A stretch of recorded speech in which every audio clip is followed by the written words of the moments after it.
Hey guys, welcome to the 30 Days to Learn Adobe After Effects course. My name is Vincent Nguyen, and today in this lesson we're going to start talking about basic techniques, in specific pre-comps and why they're useful within After Effects. After Effects, you're probably wondering, what is a pre-comp? Never heard of it before, and why are they even useful in the first place? Well, pre-comps are nothing more than just regular compositions, but we call them pre-comps because we pre-compose them in order to do something later. So for an example, I'm going to create a text here, and I'm going to call it, just call it 3D text. Pretty straightforward. Now, let's say I wanted to duplicate this thing many times, but they're just going to be the same 3D text source right here. So I'm just going to pre-compose this or pre-comp it. So pre-comp things by highlighting all the layers that you want to pre-compose, and then going to layer, pre-compose. And this is kind of like grouping things together within Photoshop or Illustrator, or kind of flattening things down. And there are so many reasons why you would want to do this for a myriad of effects and plugins, but I'm trying to brush the surface here. So you can either leave all the attributes in the main comp, which means that, if we have an effect applied to this, if we pre-compose it, that effect is going to be either going to be transferred into the new composition, or is it going to be left outside the composition. So I'm not going to focus on that right now. I'm going to select the move all attributes into the new composition. That means it's just going to take everything that's even on this 3D text layer, and it's all going to move it into a new composition. And right here we can name our new composition name. So we'll just call this one text source. So now we don't actually have our text layer anymore. We actually have a text source composition here. And if we click into it, you can see that the text source composition is nothing more than just our 3D text. So we pretty much just transferred our text layer into a new composition here. And so now we can duplicate this thing many times. And you can duplicate layers by selecting your layer and then going to Edit, Duplicate, or Control-Command-D.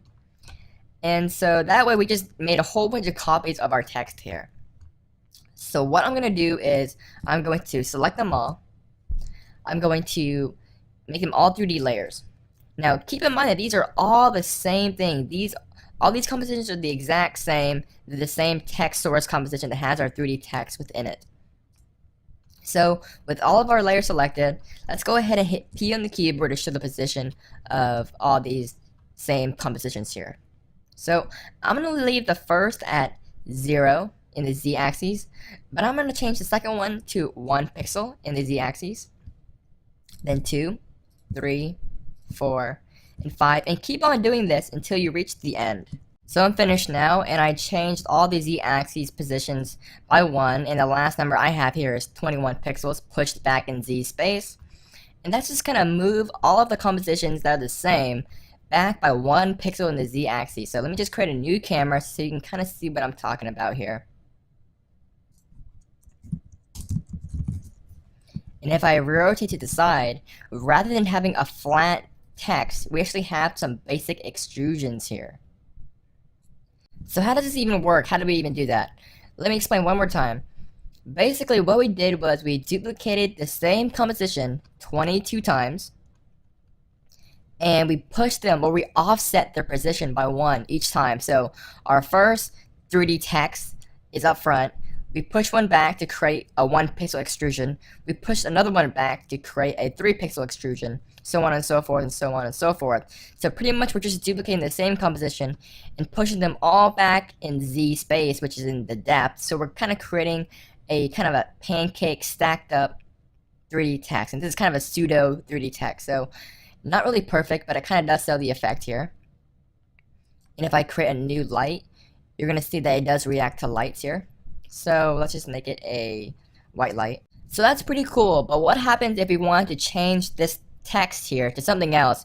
Maybe we want to change it to effects instead. So if we were to do this without pre-comping, we would have to go into all the individual text layers here and change the type and all that stuff. And that's a really big pain. Or what if you wanted to change the font?